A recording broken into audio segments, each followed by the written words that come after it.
Tout a commencé par une photo. Je l'avais remarqué s'éloigner, les excuses discrètes, les nuits tardives, les heures supplémentaires, mais je m'étais convaincu que c'était juste le train-train de la vie. J'aimais Amélia et nous étions ensemble depuis assez longtemps pour avoir traversé pas mal de tempêtes. Mais cette foutue photo, a tout bouleversé. C'était une photo spontanée d'elle lors du pique-nique d'été de son entreprise, souriante, penchée vers son collègue, Jason. Sa main s'attardait sur sa taille, leur corps étrangement proche. Mon collègue, Ryan, me l'avait montré sans malice, ignorant que c'était un coup de poignard en plein cœur. « Dis donc, ce n'est pas ta femme ?» demanda-t-il innocemment en consultant son téléphone. « Si, et ce n'était pas une pause platonique. Ce soir-là, je n'ai pas pu manger. Amélia est rentrée tard, les lèvres rouges, comme toujours lorsqu'elle rencontrait des clients. Elle m'a embrassé sur la joue, son parfum suffocant. « Longue journée », dit-elle en me frôlant. Mes mains tremblaient tandis que je nettoyais le dîner que j'avais préparé, celui qu'elle avait ignoré. Le soupçon s'envenimait, se transformant en colère, puis en résolution. Il fallait que je sache. Au cours des semaines suivantes, j'ai rassemblé les preuves. Le manque d'intimité, son intérêt soudain pour son apparence, ses rires étouffés lors de ses appels nocturnes, et puis les reçus, littéralement.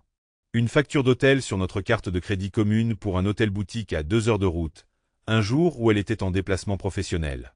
Je l'ai confrontée, mais elle a esquivé. « Tu es paranoïaque », a-t-elle dit d'une voix froide. « Jason n'est qu'un ami. » Elle n'a même pas essayé de masquer son irritation. C'est alors que j'ai réalisé que la femme que j'aimais avait disparu, remplacée par quelqu'un que je reconnaissais à peine. J'aurais pu partir à ce moment-là, mais quelque chose en moi a craqué. L'humiliation, la trahison. Je ne pouvais pas la laisser s'en tirer comme ça. Quand la société d'Amélia a annoncé son gala annuel, une soirée fastueuse à laquelle les conjoints étaient invités, j'ai saisi l'occasion. Elle n'a même pas pris la peine de m'inviter. Ce fut sa première erreur.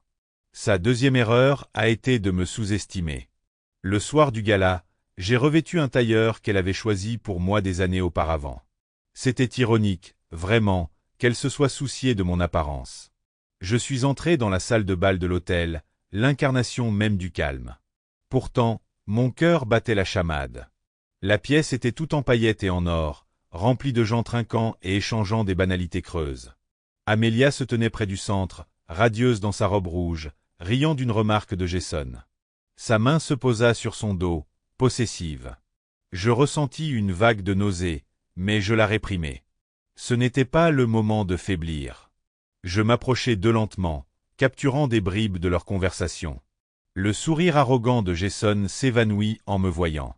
Le visage d'Amélia se vida de ses couleurs. « Chérie, dis-je d'une voix douce et sucrée, j'ai pensé te surprendre. » La tension était palpable. Jason recula, feignant la politesse, mais son malaise était évident. Amélia parcourut la pièce du regard, cherchant une issue. « Oh, je ne pensais pas que tu... » balbutia-t-elle. « Que je viendrais. » Je finis pour elle. Bon, je ne pouvais pas manquer de célébrer le succès de ma femme. Je me tournai vers Jason et lui tendis la main. « Tu dois être Jason. Amélia parle de toi tout le temps. » Il hésita, mais me serra la main. Sa prise était faible. « Oui, ravi de vous rencontrer. » Je souris, laissant le silence s'étirer. « C'est drôle, Amélia n'a jamais mentionné à quel point vous êtes proches. » Les yeux d'Amélia s'écarquillèrent de panique. « On peut parler, Jacques ?» siffla-t-elle en me saisissant le bras. « Bien sûr, » dis-je d'une voix assurée. « Mais d'abord, trinquons à votre santé. » J'élevai la voix, attirant l'attention de la foule. « Tout le monde, puis-je avoir votre attention ?» Le silence retomba dans la salle. La main d'Amélia se resserra sur mon bras, ses ongles s'enfonçant dans ma peau. « Je veux juste dire combien je suis fier de ma femme, » commençai-je d'une voix porteuse. « Elle a travaillé si dur cette année, n'est-ce pas ?» Des applaudissements polis ont suivi. Et elle a clairement noué des liens importants au fil du temps.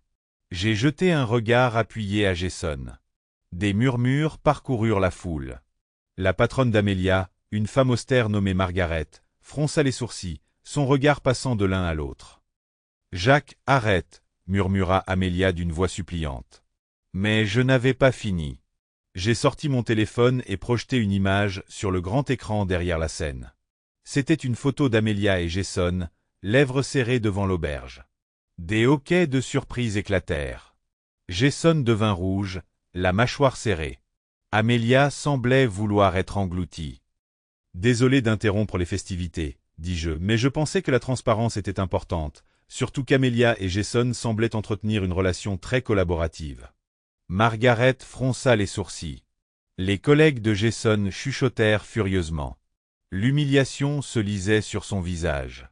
Amelia essaya de parler, mais aucun mot ne sortit. « Espèce de salaud !» finit par cracher Jason en se précipitant vers moi.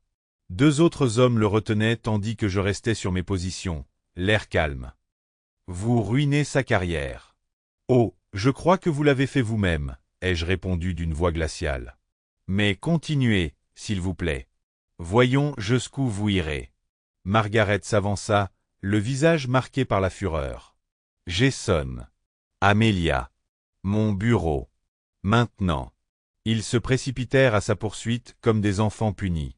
Je les regardais partir, soulagé par le poids qui pesait sur ma poitrine. Pour la première fois depuis des mois, je me sentais maître de la situation. Les conséquences furent rapides et impitoyables. Jason fut licencié pour avoir enfreint la politique de l'entreprise sur les relations de travail. Le poste d'Amelia a été réévalué, et elle a été rétrogradée à un poste moins bien rémunéré dans un autre service. Elle est rentrée ce soir-là, le visage maculé de mascara, et m'a supplié de parler. « Tu n'avais pas besoin de m'humilier comme ça, » a-t-elle sangloté. « Tu n'étais pas obligé de détruire notre mariage, » ai-je répondu d'une voix dénuée de compassion. « C'est toi qui as choisi ça, Amelia, pas moi. » J'ai demandé le divorce le lendemain.